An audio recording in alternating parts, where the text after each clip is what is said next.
Touch Network at the Dancing Man. Can everyone hear me okay? Yeah? So, tonight we've got an amazing evening, 3 speakers coming up, all to talk to you. My name is Clayton. I'm an artist and educator, and I live just outside Winchester. This is not my first time at Touch. It's a really great thing that I was once involved with 5 years ago. And yeah, I loved it. So it's nice to come back and be here again tonight in a different way. Just some housekeeping stuff.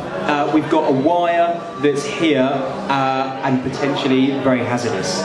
So if you need to get up and go to the toilet, which are there, be aware of the wire. I think we've got no fire drills planned tonight, so if there's one, it's real. And the bar's there and downstairs. So yeah, please get drinks in the interval. We've also got teas and coffees and cakes on the table as well. So tonight is the 81st event that Touch Network has done, which is an awful lot.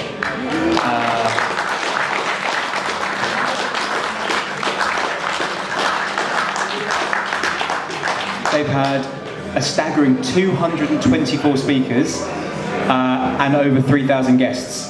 So yeah, it's quite impressive. If anyone feels triggered by any of the subject matter tonight, anything they find quite difficult, and you need to go out and get some air or not come back, then that's totally fine. If you want to wear a mask, that's fine. If it's too loud, you need earplugs, we've got some, I believe, on the table as well. So yeah. I'd encourage you all to have a chat with the speakers if you can in the break or afterwards. Feel free, I think, to ask them any questions. Yeah, that would be a really nice thing. We've got a merchandise stand as well here, which has got some cards and some badges as well. So if you want to support Touch Network, please do. That's a good way to do it. So I don't know, has everyone been to Touch before? Are you all like, no, there's some shaking of the heads. So the idea, my interpretation of it is that it brings together people from different backgrounds with different stories to tell. And I think the idea is that they've all faced some adversity in their life and they've either overcome it or they are overcoming it. And it, you know, they talk about maybe how that came about and what they're doing currently. So yeah, I've been to a few and I find them really inspiring. It makes me feel that I'm not alone in my struggles and past struggles as well, that other people are going through it. So yeah, yeah, I find them really uplifting. So yeah, they're really, really great. It's also a would you call it a charity or not-for-profit? Like a community, right, it's one of those. So it gets its funding from the National Lottery and also kind people giving money so they can carry on putting on more things like this. And they do talks all around Southampton, not just in one venue, so which I think is really nice. We're going to have 2 speakers, then we're going to have a break, and then the final speaker. After that, there'd be some questionnaires and some feedback forms on the tables, if they're not already there. Please fill them out. I think they're really helpful to everyone who runs the organisation. That's it, I think. Our first speaker is Mike, and he's going to come up with Chris, and they're going to tell us a bit about Mike's story, Mike's journey, and by the sounds of it, it's going to be really interesting. So yeah, Mike, if you'd like to come up.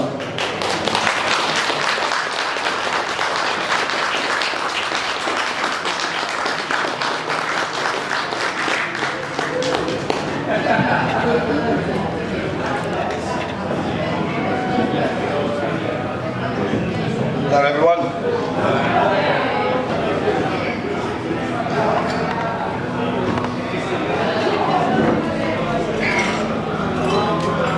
Right. I'm kind of nervous, guys, so don't worry. We'll get there.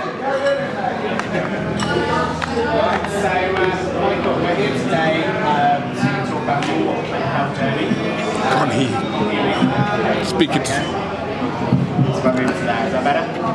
You can also just pick it up if you want. I'll just pick it up. I'll just pass it back. I'm going to pass it. I'm going to pass it back and forth.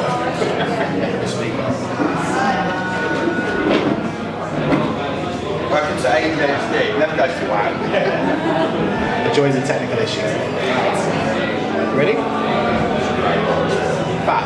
So my name's Chris. I'm here today with Michael to talk about his mental health journey, which he is entitled From Homeless to Advising the House of Lords. What's that? You want it higher? There we go. Okay, there we go. Right, let's try again. Okay.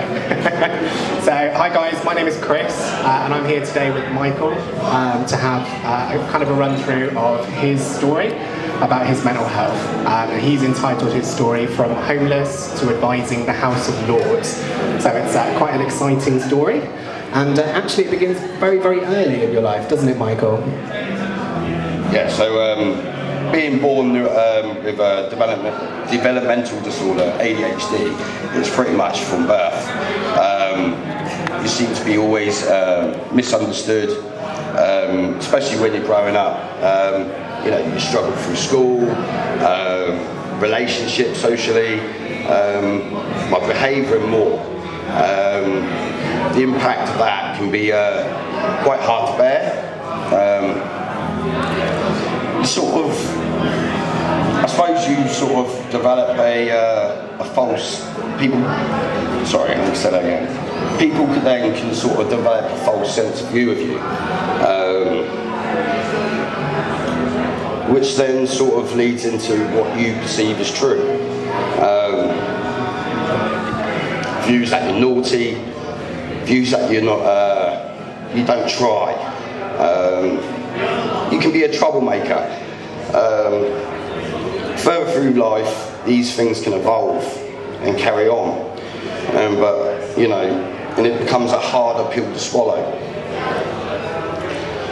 You then can be perceived as broken, you know, unfixable, you know, not really worth the hassle. Sorry, guys.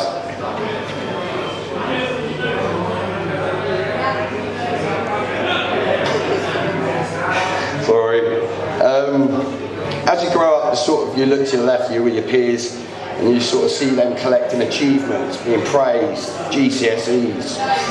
I was sort of collecting the negative side of things, more traumas, you know, punishments, detentions,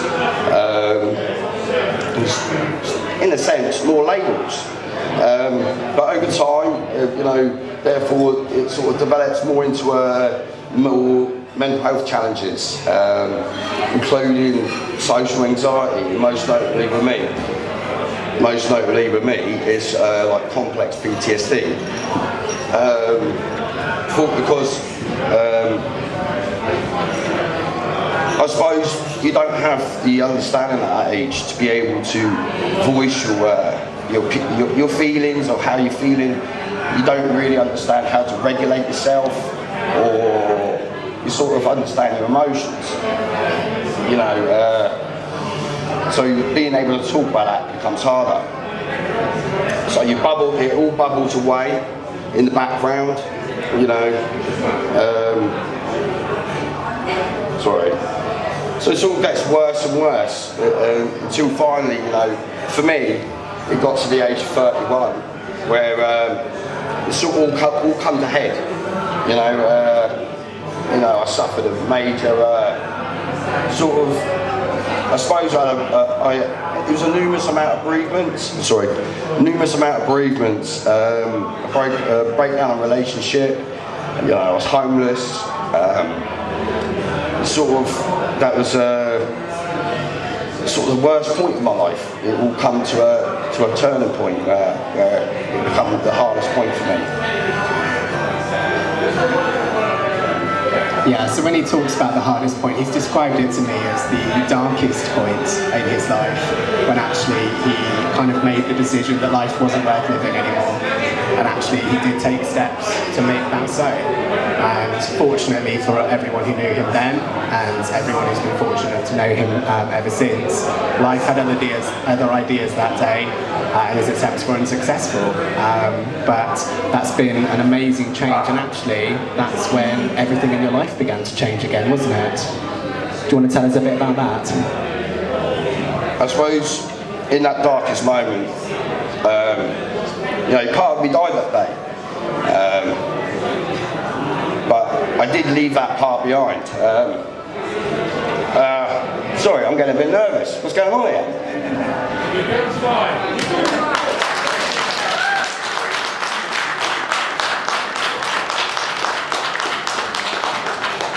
So, we all like to have those words of encouragement. And those words can change really drastically for someone. For me, I found comfort in my Aunt Linda. She told me, you can say all the words you want, but ultimately it'll be your actions that speak volumes. And then nobody will ever be able to take that from you. I suppose my desire to live, my defiance to go over, wanted to prove everyone wrong, as well as myself. So it was sort of there, it was like time to fight back, love myself and see what I had to offer. For me, it was who I wanted to be as a human, but also as a father, for someone I was sort of always out of touch of.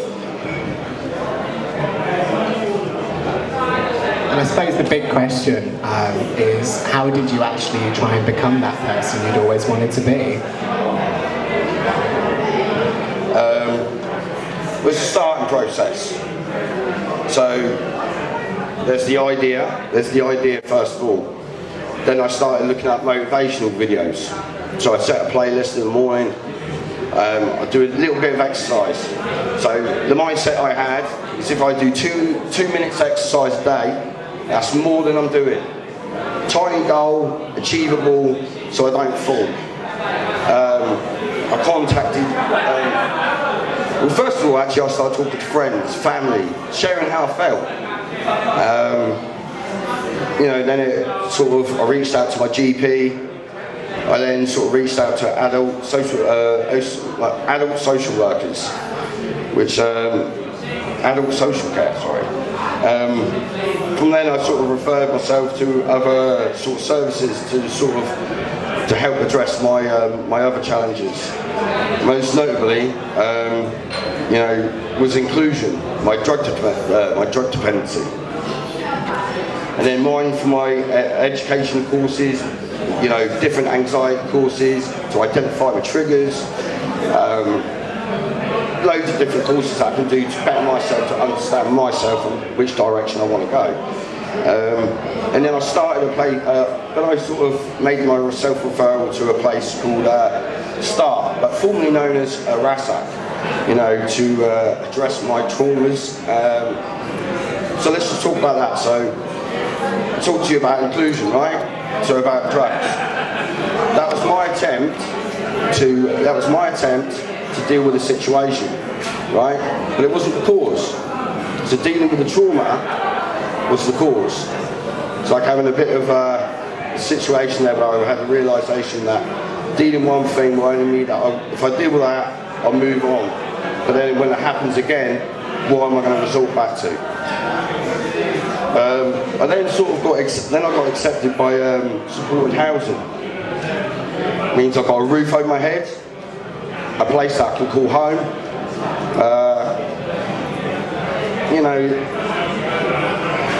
A place that I can be listened to and heard for the very first time in my life.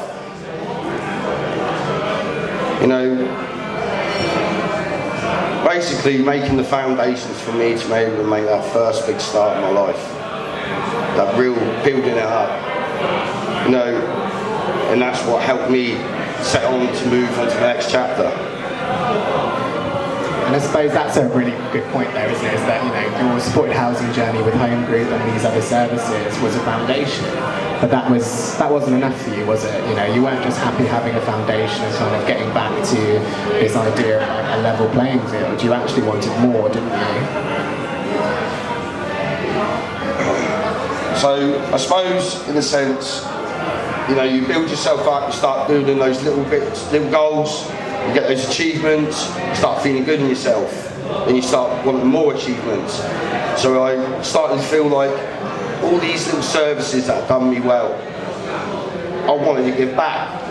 So but I didn't know how to. I had that feeling there, but I didn't know how to. So, you know, I started getting involved. I started getting involved with a person called Louise on Louise on the regional engagement team with Home Group. Obviously, the options are there, but I still felt a little bit out of my depth. I'm feeling it today, but you know, sink or swim, and I'm going to swim. But so I needed to build on that. I was aware of where I had an obstacle. The challenge I accepted. So to build my sort of social confidence and build that up and being able to speak and try and hold a conversation, I've begun streaming and sort of started off as enjoyment. Okay, never really understood the how it would evolve from there. So you know, I started to speak about my own mental health to anyone that would listen at that time, you know, to bring awareness to other mental health and myself. I never actually pictured so many people, I never realised how many people would listen when I want to hear that. I never dreamt it, you know, so I started to talk more about it. You know, people subscribed, they stuck around, they started to speak about their issues and in the chat, and the live chats. Ultimately, it became a community where people could come, feel safe. And I'm blessed to have that still today. 9 months later, 470 subscribers, and I value every single one of them. Oh man, I'm getting cotton mouth. I'm literally got parched. Cheers, Jeffrey. But I've learned so much by using the channel to help other people in any way that I can. So you mentioned helping people using this channel, and I think everyone here would be really interested to understand and to clarify, how exactly does your channel help people?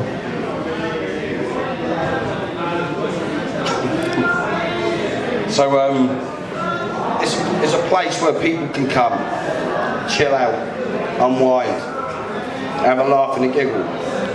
You know, ego goes out the window there. You know, social barriers are getting broken.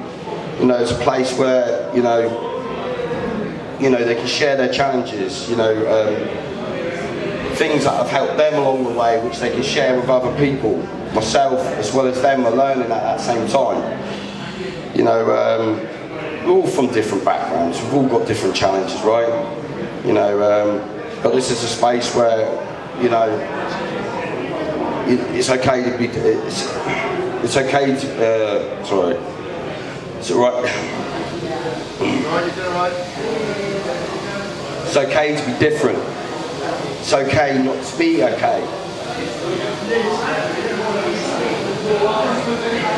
I had people come into the chat who are fighting injustice in their youth. People who needed de-escalating, you know, from things that they were going through in that moment, in that time. You know, from their impulsivity and stuff. You know, I've even had people come in and share their troubles and their limitations. They come there with open arms. Not just by me, but for the people that are there as a community. they engage with each other. You know, providing peer support, not by just me, but by them, by the other people that are in that community at that time. So I learn from them just as much as they are learning from me. I always looked at things. To bring awareness to, like, you know, God damn it, Pacific Services awareness weeks, and you know, one that actually really sticks out to me, right, was the random acts of kindness. Do you know what I mean? Where it spreads the message of helping others. Sorry, a bit fidgety. I had a young lad that private messaged me, right, and it started off the conversation, right. So what came out of that conversation was how this young lad, the only thing that was effectively in his way from doing his gaming, you know, the thing that he's passionate about, his streaming, which helped him with his mental health, was financial. You know, so hearing that context and hearing what he was saying there, I went away and spoke to the DMG community, the other lads that I played with, other disabled gamers. And it was a simple question: what would you do without gaming? What would you do? And they all answered the same. It would affect them drastically. So I knew what I had to do. I knew what I wanted to do. So I decided to fund this young lad a year subscription. Oh, God damn it. A year subscription. That doesn't help, not doing like that. So I knew what I wanted to do. So I give the year subscription, which online you have to pay for a subscription to be able to play with your friends. So I did that and gave that lad his opportunity to play with his friends, his outlet for his mental health, his ability to then do his passion, the things that helped him. But the real thing that really hit me is how it inspired the other people in the chat to go away. And get emotional. There was a moment in time where you hear from other members in the chat where they've gone away, helped another person in the shop, an old man, £30, took his shopping home. So what I'm trying to say there is, you know, how other people then start campaigning to be able to donate to other charities, to have an input for my funding, to be able to do little giveaways like this. So, you know, you see, it's not just our actions, it's what it inspires and what comes next. You know, kindness can be just as contagious as humour. A really nice sentiment there, I think, as well, and actually, you know, touches on the idea of ripple effects, and you know, the work that you've done in this community for yourself has had a number of very positive ripple effects as well, hasn't it, in terms of opening doors. You know, this adventure in peer support streaming has given you so much confidence to explore other opportunities. Do you want to kind of explain some of the things that that's helped you to achieve?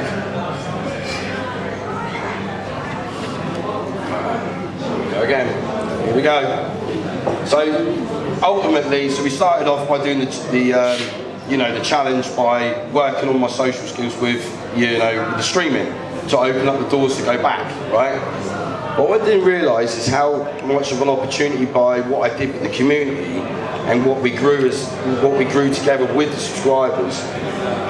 It opened the doors to a thing called life swaps, which is other people in service that they can turn around and give their life experiences and share it with other medical support workers throughout and other customers to inspire them to speak and show that inside us all is a unique story.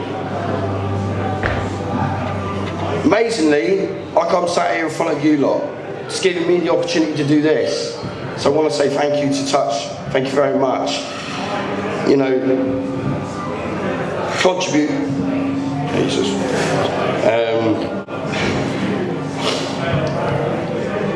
Being able, is that gone loud or something? Yeah, isn't it?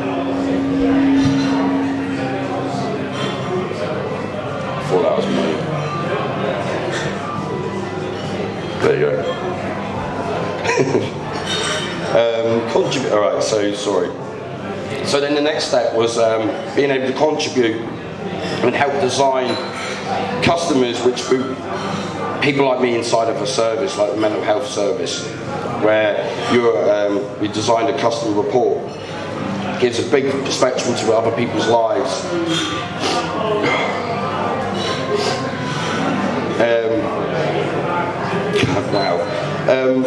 Being nominated 3 times for 2 different categories for customer awards,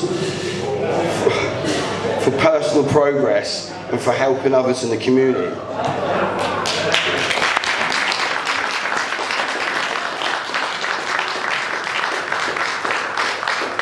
Well-deserved nominations, I can definitely attest to that. So obviously that's a lot of things that you've already been doing as a result of this. But I guess the really big question, and what we're here to share with everybody today, is what is going to be next for you? I need to wipe my nose first. Have an issue, here's a tissue.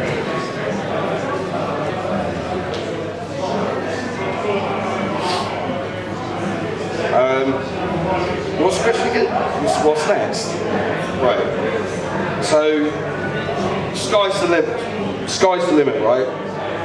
I never thought I'd say that, right? But it's true. You know, opportunities are now sort of flown in. I'm taking them as quick as I can. It's very nerve-wracking. It's a learning experience, and I will take from this for the next ones. But in 4 weeks' time, can you hear me still? Yeah. So in 4 weeks' time, I'll be meeting with amazing Louise from Home Group. It's one of the regional engagement leads. And a few of the involvement champions from different services across the whole Southwest, so I can talk about what it means to be an involved customer. I'll be I'll be showing them how life-changing their work can be by sharing my own successes. But hopefully to inspire them to keep doing what they're doing. But also to give the opportunity for me to show them how grateful I am for what they do for people like myself. You know, it sort of means the world to me, and you know, it really has changed my life. But that's not all. A few days after that, I'm going to be getting the opportunity to be a spokesperson for the service users from Supported Housing Service. I'll be meeting with Home Group's board of directors to talk to them about my life, my experiences in their service, the good and the bad, so they can get an insight to what it's like to be one of their customers. Educating people of such power in the service. You know, the one that I'm now calling home. That's a privilege. Oh, sorry, there's more. To top it off, on the 19th of July, I will be joining the Home Group CEO and the amazing Becky from Home Group engagement team on a round table discussion with the House of Lords and the House of Commons to discuss healthcare and housing.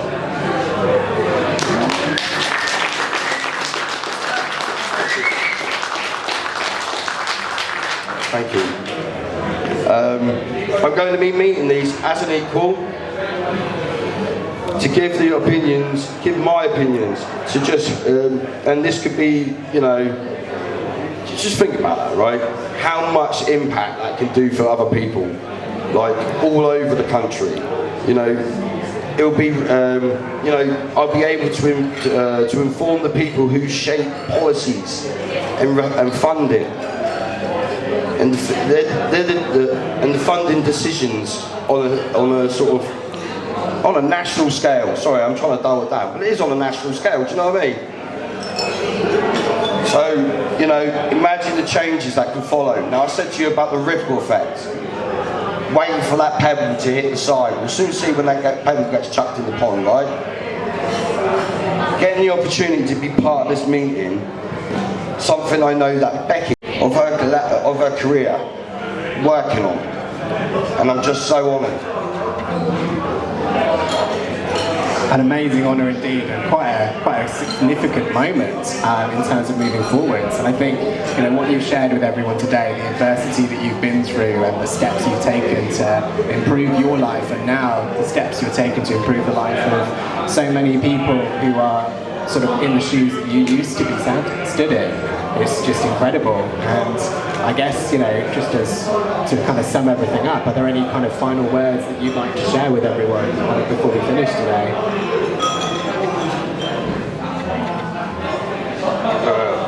Actually, yes. There's pretty much loads I'd love to say, and I could probably be here hours, struggling a bit, but don't tempt me. ADHD will kick in. We'll be talking about boats and everything. But to sum it up, I'd like to leave you all with a quote that sums up my learning of all this journey. Never underestimate how far you can go in life.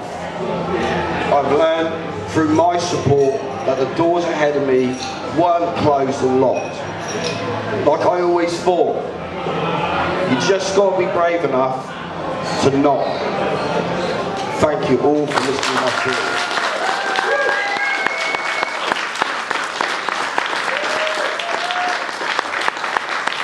Thank you.